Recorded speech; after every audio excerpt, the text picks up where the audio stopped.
자, 이 시간에는 내적 자산 관리 세 번째 시간 성장과 성공을 위한 KSA 분석이라고 하는 내용을 가지고 함께 나누는 시간을 가지도록 하겠습니다. 첫 번째 내적 자산 관리 첫 번째 시간에는 저희가 어떤 그 기회를 우리가 정말 기회로 만들 수 있을까 아니면 기회가 위기가 될 수 있을까 라고 하는 그런 내용을 가지고 우리가 나누었고, 두 번째 시간에는 주인이냐 노예냐 하는 그러한 개념을 가지고 정말 내가 내 인생의 주인이 되는 방법, 그리고 그 훈련은 하는 방법에 대해서 우리가 간단히 나누었습니다. 사실 이렇게 짧은 시간 안에 많은 어떤 그 내용을 이해하기 쉽게 설명한다는 것이 사실 쉬운 일만은 아닙니다. 하지만 어쨌든 간에 여러분들께서 기초적인 어떤 그 개념을 찾고 이런 것도 있구나 하는 그 정도는 충분히 되고도 남으리라 생각을 합니다. 저도 사실 이 짧은 시간을 통해서 어떠한 그 깊은 교육이라든가 깊은 어떤 동기부여 그것보다도 이런 것도 있구나 라고 하는 그 정도만 되고, 또 그것에 대해서 관심을 갖고 이 메시지를 듣는 분께서 좀 더 찾아보고 공부할 수 있는 그러한 기회 제공만, 시작점만 제공하면 저는 저의 역할이 다 됐다고 저는 사실 생각을 하고 있습니다. 자, 우리가 성공을 정말로 원하는 분들에게 제가 드리고 싶은 말은, 아무리 좋은 지식도 교육도 만약에 진정으로 성공을 원하지 않는다면 사실 아무 소용이 없습니다. 왜냐하면 기본적으로 그 지식을 대하는 태도라든가 교육을 받는 태도가 다를 거기 때문에 그건 어쩔 수 없는 얘기고, 또 배우는 것과 배운 대로 하는 것은 전혀 다르답니다. 제가 아마 지난번에도 한번 말씀을 드린 적이 있는 것 같은데, 제가 일을 하다가 보면 한때는 제가 2만 5천 명에 가까운 그러한 조직을 제가 또 운영을 해봤습니다. 그러면서 제가 느꼈던 것은 무엇이냐면, 배우는 거하고 배운 대로 하는 것하고는 정말 다르게 적용이 되는구나 하는 그런 것도 제가 또 보았고, 또 성공을 위해서 뛰는 것보다 성장을 위해서 뛰는 분들이 오히려 성공을 쉽게 만들어내더라 하는 그러한 것도 제가 보았습니다. 그래서 정말로 내가 성공을 원하고, 그리고 배우는 것도 배우는 거지만 배운 대로 해봐야 되겠다 하는 그런 거, 그리고 성공의 목표를 두시지 말고 나는 오늘 어떻게 하면 내가 또 성장할 수 있을까, 그것에 목표를 두실 수 있는 여러분들이 되기를 바랍니다.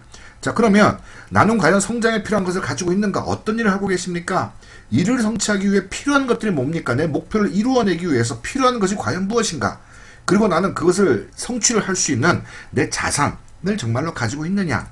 그 질문하는 이유는 무엇이냐면, 우리가 논농사를 할 때와 밭농사를 할 때, 그리고 우리가 아파트를 지을 때와 단층 건물을 지을 때는 필요한 도구들이 다르게 됩니다.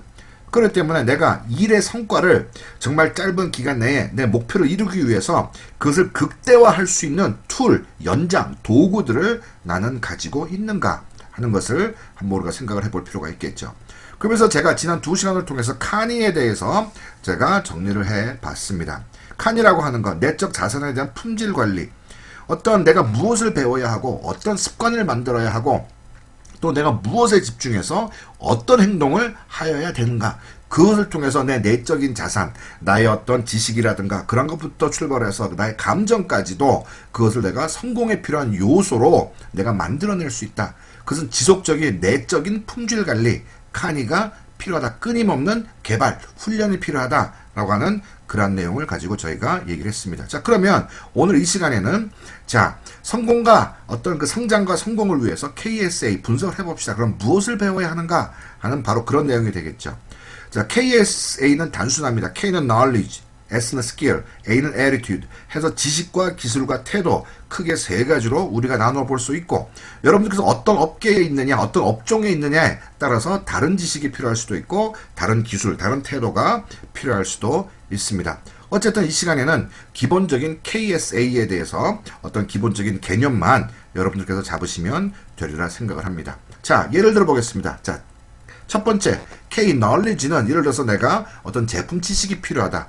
나는 상담을 주로 한다. 그러면 상담 지식이 필요하다. 프레젠테이션 한다고 하면 프레젠테이션 할 수 있는 그 내용에 대한 거. 또 업계 트렌드도 우리가 알 필요가 있겠죠. 경쟁사에 대해서도 우리가 알 필요가 있고, 목표 설정하는 방법이라든가 어떤 인간 관리하는 방법이라든가 분석 방법론적인 어떤 지식, 그 다음에 SWOT, 이제 요거는 제가 이제 다음 시간에 또 이제 다루게 될 텐데, 그러한 어떤 데이터 분석하고 그러한 지식을 우리는 필요로 합니다. 자, 또 우리는 어떤 그 기술이 필요합니다. 분석력도 기술이 될 수 있고, 목표를 설정해 놓고 그것을 모니터링하는 그러한 기술도 필요합니다. 비전 제시할 수 있는 어떤 기술, 세일즈에 대한 기술, 프레젠테이션 기술, 어떤 표현 능력에 대한 기술, 여러 가지 기술들을 우리는 목표를 이루기 위해서 필요할 때가 있습니다. 자, 그리고 태도입니다. 에리튜드는 태도다. 학습 태도라든가 어떤 인생에 대한 어떤 본인의 인생 사명감이라든가 지속성이라든가 신뢰성, 내가 인생을 대하고 또 일을 대하고 어떤 또 사람들을 대할 때 어떤 나의 태도는 어떠냐. 그렇게 해서 우리가 목표를 이루기 위해서 우리가 필요한 지식과 어떤 기술이 필요하고 어떤 태도가 필요하다고 하는 것, 우리가 분석을 해볼 필요가 있습니다. 자, 그런데 문제는 우리가 그 목표를 이루기 위해서 많은 것이 필요한데 여러분께서 야, 이걸 내가 어떻게 한꺼번에 다 배울 수 있을까? 겁내실 필요 없습니다. 처음부터 이것이 다 필요한 것은 아니고 우리가 그 목표를 이뤄나가는 과정 속에서 차근차근 단계적으로 필요한 것들을 내 것으로만 만들면 된다라고 하는 그런 여유도 우리가 가질 필요가 있습니다. 다시 말씀드리면 배우려고 하고 한번 배운 대로 해보자 하는 그러한 자세만 있으면 여러분들께서 분석을 하고 차근차근 배우면서 배운 대로 하다가 보면 여러분께서 성장을 거듭을 할 수가 있게 됩니다. 자, 지식과 스킬과 어떤 기술과 태도 세 가지의 어떤 동그라미를 제가 한번 그려봤습니다. 자, 세 가지의 동그라미. 이 동그라미를 그려놓은 이유는 무엇이냐면 여러분들께서 균형을 잡을 필요가 있다고 합니다.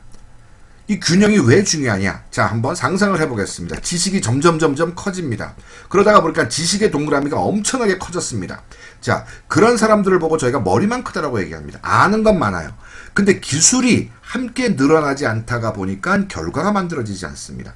자, 그렇기 때문에 그런 사람은 우리가 머리만 크다라고 합니다. 어떤 사람은 재주만 많습니다. 기술만 뛰어납니다. 그래서 가끔 그런 얘기하죠. 저 친구는 재주는 많은데 왜 저렇게 일이 안 풀릴까? 네, 그런 얘기를 우리가 할 때도 있습니다. 또 어떤 경우에는 우리가 이런 얘기하죠. 야, 저 친구 정말 착하고 법 없이도 살 사람인데 정말 착하고 성실한데 왜 저렇게 안 풀릴까? 태도만 커가는 겁니다. 그렇기 때문에 우리가 어떤 지식과 기술과 어떤 태도, 그것이 균형을 가지고 있을 때 그 균형이 만나는 곳에 교집합이 생기게 됩니다. 자, 그 교집합, 균형 잡힌 공통분모, 그 교집합을 키우십시오. 자, 이 세 가지 동그라미가 만나는 그 교집합, 그것을 균형 잡아서 우리가 함께 키워나갈 때 우리는 원하는 성공, 원하는 그림을 만들어 나갈 수 있다고 하는 겁니다. 자, 교집합이 점점 커가는 것, 그 균형을 잡는 것 너무너무 중요합니다. 왜냐하면 그 균형이 잡혀서 커가면 커갈수록 그것이 나에게는 습관이 됩니다. 아는 지식을 올바른 태도로 활용할 줄 아는 그러한 습관이 만들어지게 되는데 그 습관이야말로 우리가 얘기하는 성공력이라고 하는 겁니다.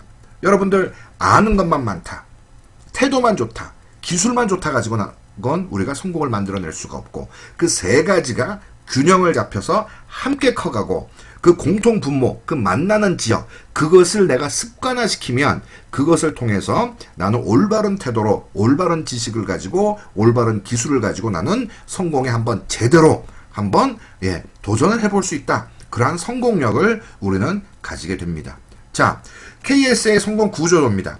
지금 여러분들께서 화면에 보시면 손바닥 위에 흙이 있고 그 위에서 식물이 자라고 있습니다. 자, 그러면 그 흙이라고 하는 것이 바로 지식입니다. 그 안에 양식이 있습니다. 그리고 거기로부터 그 손바닥이라고 하는 것이 바로 태도입니다. 그리고 맨 위에 식물이라고 하는 것이 바로 기술입니다. 손바닥 위에서 식물이 자랄 수 있을까? 지식이 풍부하면 자랄 수 있겠죠. 기술이 자랄 수 있습니다. 그리고 태도가 크면 클수록 하다못해 나의 태도의 크기에 따라서 자라는 식물의 사이즈가 다릅니다. 내 손의 크기에 따라서 내가 담을 수 있는 지식의 양도 다르고 그러다가 보면 자랄 수 있는 식물의 크기도 다르게 됩니다. 자, 태도라고 하는 것은 남이 해주는 것이고 내가 할 일입니다.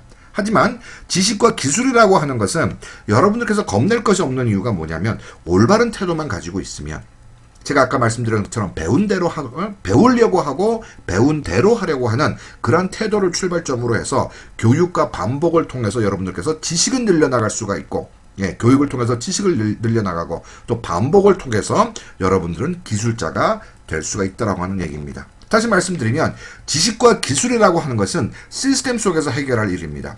학교의 교육이라고 하는 그런 시스템, 아니면 회사라든가 군대면 군대에서 훈련 과정이 있습니다. 그러한 시스템 속에서 지식과 기술을 해결할 문제입니다. 그것이 반복되다가 보면 꽃을 피우는 것, 성공이라고 하는 것은 시간 문제다.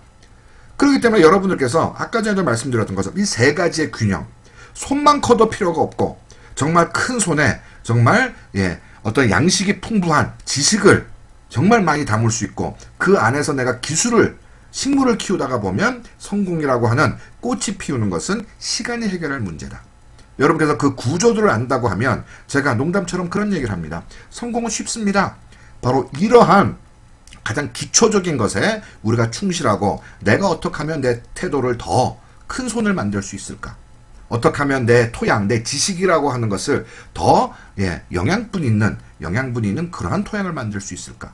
또 반복을 통해서 나의 식물, 나의 기술이라고 하는 것을 어떻게 내 성장시킬 수 있을까? 이 중에서 가장 중요한 것이 무엇일까요? 가장 중요한 것이 바로 태도라고 하는 겁니다. 지식과 기술을 제대로 담을 수 있는 손, 바로 그 태도라고 하는 것이 가장 중요합니다. 그렇기 때문에 attitude, everything, 태도가 전부 다라고 하는 얘기도 하는 이유가 바로 그것에 있습니다. 자, 여러분들께서 한번 시간을 내서 한번 곰곰이 한번 적어보십시오. 내가 지금 하고 있는 일을 성공적으로 이루기 위해서 내가 필요한 지식이 뭐냐? 지식을 한번 적어보는 겁니다. 어떠한 기술이 필요할까?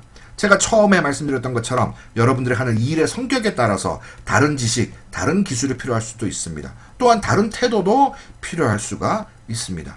자, 그런 것을 한번 적어보십시오. 자, 그리고 거기에 적혀져 있는 특히 지식과 기술과 태도를 한번 순서대로 차근차근 성공에 필요한 자산을 순서대로 한번 내 것으로 만들어 보자 라고 하는 그런 계획을 세워보는 겁니다. 그리고 그렇게 만들어 놓은 내 자산을 나는 어떻게 투자할 것이냐. 예를 들어서 자, 제가 상품 설명하는 상품 지식을 드렸습니다. 그러면 그 지식, 내가 가지고 있는 그 자산을 나는 어떻게 투자할 것이냐. 그러면 목표를 가져야 되겠죠.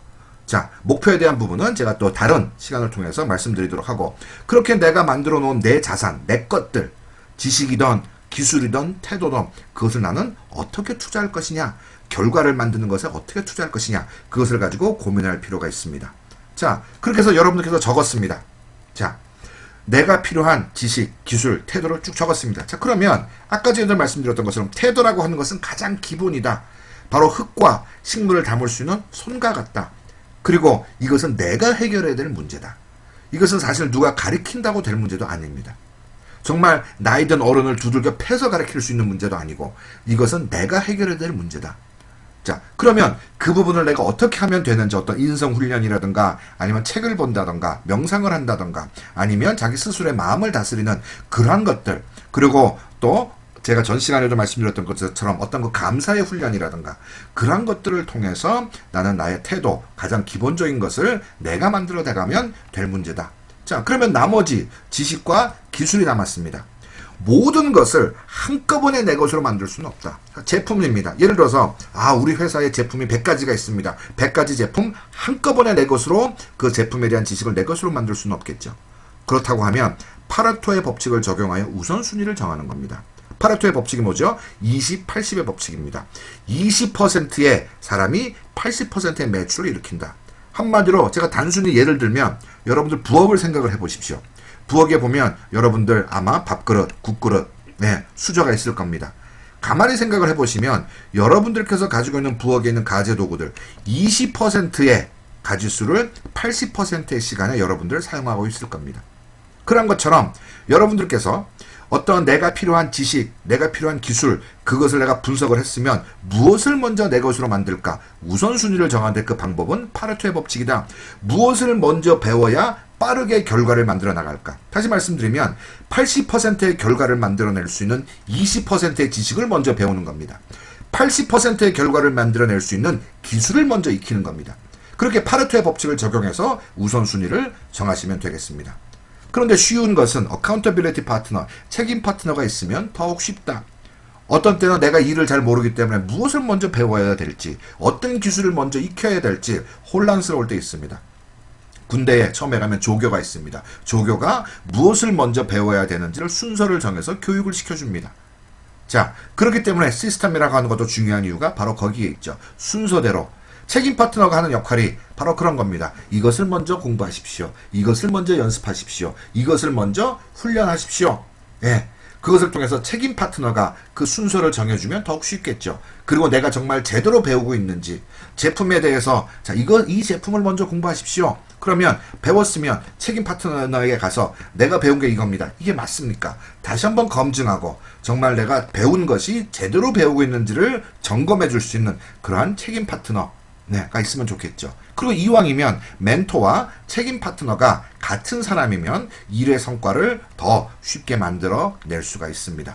자, 그것을 통해서 여러분께서 우선순위 정하고 내가 성공에 필요한 그런 자산을 순서대로 내 것으로만 만들어 나가면 여러분들 성공이 더욱더 쉬워지지 않을까요? 성장과 성공을 위한 KSA 분석. 제가 손내 흙과 식물의 그림을 그리면서 제가 어떤 균형감 비롯해서 제가 간단히 설명을 드렸습니다. 자, 말씀드렸던 것처럼 KSA 분석을 해서 한번 적어보십시오. 그 다음에 파레토의 법칙을 적용해서 우선순위를 정하십시오. 책임 파트너를 꼭 찾으십시오. 왜냐하면 그분이 내가 과연 제대로 파레토의 법칙이 적용되고 있는지, 배우고 있는 것이 정말 제대로 배우고 있는지, 어떤 기술이라고 하면 제대로 내가 그것을 연습하고 있는지를 점검을 해줄 수가 있습니다. 그리고 네 번째로 배움과 실천의 반복으로 전문가가 됩니다. 제가 교육을 하다가 보면 가끔 그런 분들이 있어요. 아유, 사장님, 예, 오늘도 똑같은 교육이네요. 그런데 제가 안타까운 것은 무엇이냐면 제가 만약에 교육할 때마다 다른 내용을 가지고 교육을 하면 과연 그분이 전문가가 될 수 있을까? 여러분들 교육을 받을 때 같은 내용을 가지고 교육받는 거 여러분 감사하셔야 됩니다. 왜? 같은 내용을 가지고 내가 교육을 받기 때문에 나는 그 부분에 대해서만큼은 나는 정말 제대로 숙지할 수 있다. 다시 말씀드리면 같은 교육을 받기 때문에 나는 전문가가 될 수 있다라고 하는 겁니다. 자, 그렇기 때문에 배움과 실천의 반복으로 나는 전문가가 된다. 예. 그 다음에 겸손으로 평생을 배우겠다라고 하는 겸손함. 왜냐하면 겸손한 사람 눈에 리더가 보입니다. 겸손한 사람 눈에 멘토가 보입니다. 겸손한 사람이야말로 정말로 배우려고 하고 배운 대로 해보려고 합니다. 여러분들 어떤 분들 보면 예, 사장님 저는 배우고 싶어요. 그런데 배운 대로 안 합니다. 그 사람을 우리가 겸손하다고 말할 수 있을까요? 그것처럼 겸손이라고 하는 것이 어떻게 보면 성공 덕목에서도 보면 엄청나게 성장에 필요한 그런 덕목이기도 합니다. 아까 제가 말씀드렸던 것처럼 겸손이 중요한 것처럼 그러한 자세들 너무너무 중요합니다. 감사하는 자세를 통해서 여러분께서 긍정의 힘을 배우고 겸손을 통해서 또 평생 배워나가면서 내가 지속적으로 성장이 가능한 그러한 자세 가지는 것 너무나 중요하고 KSA 분석을 했으면 정말 배우려고 하고 배운 대로 해보려고 하는 그 자세만 있으면 내 성공에 필요한 것들 지식과 기술을 배워나갈 수가 있기 때문에 그렇습니다. 성공이라고 하는 것 별거 아닙니다. 반복된 성장의 부산물에 불과합니다. 여러분들 오늘 또 성공하고 내가 좀 더 나아지고 내일 내가 좀 더 잘할 수 있고 그 다음날 내가 좀 더 잘할 수 있으면 여러분들 성공이라고 하는 건 시간 문제입니다. 그런데 많은 분들이 오늘 내가 성장하지 못하기 때문에 내일도 성장하지 못하고 그 다음날도 성장하지 못하고 세월은 흘러가고 그러다가 보니까 그 인생 그저 그렇게 끝나더라. 여러분들 성공이라고 하는 것이 여러분들 반복된 성장의 부산물에 불과하다. 그렇기 때문에 제가 처음에 말씀드렸던 것처럼 성공에 집중하시지 말고 성장에 집중하십시오. 라고 하는 그런 얘기를 제가 또 드리는 이유이기도 합니다. 자, 제가 간단하게 오늘 성장과 성공을 위한 KSA 분석. 여러분들 물론 업종과 업계에 따라서 다를 수는 있습니다. 하지만 KSA 분석을 통해서 내가 성공하기 위해서 이 일을 하면서 내가 성공하기 위해서 필요한 지식, 기술, 어떤 태도, 순서 정하시고 여러분들의 책임 파트너와 함께 여러분께서 원하는 성공을 향해서 한 발 한 발 정확하게 단단하게 앞으로 진행해 나갈 수 있기를 정말 기원합니다. 감사합니다.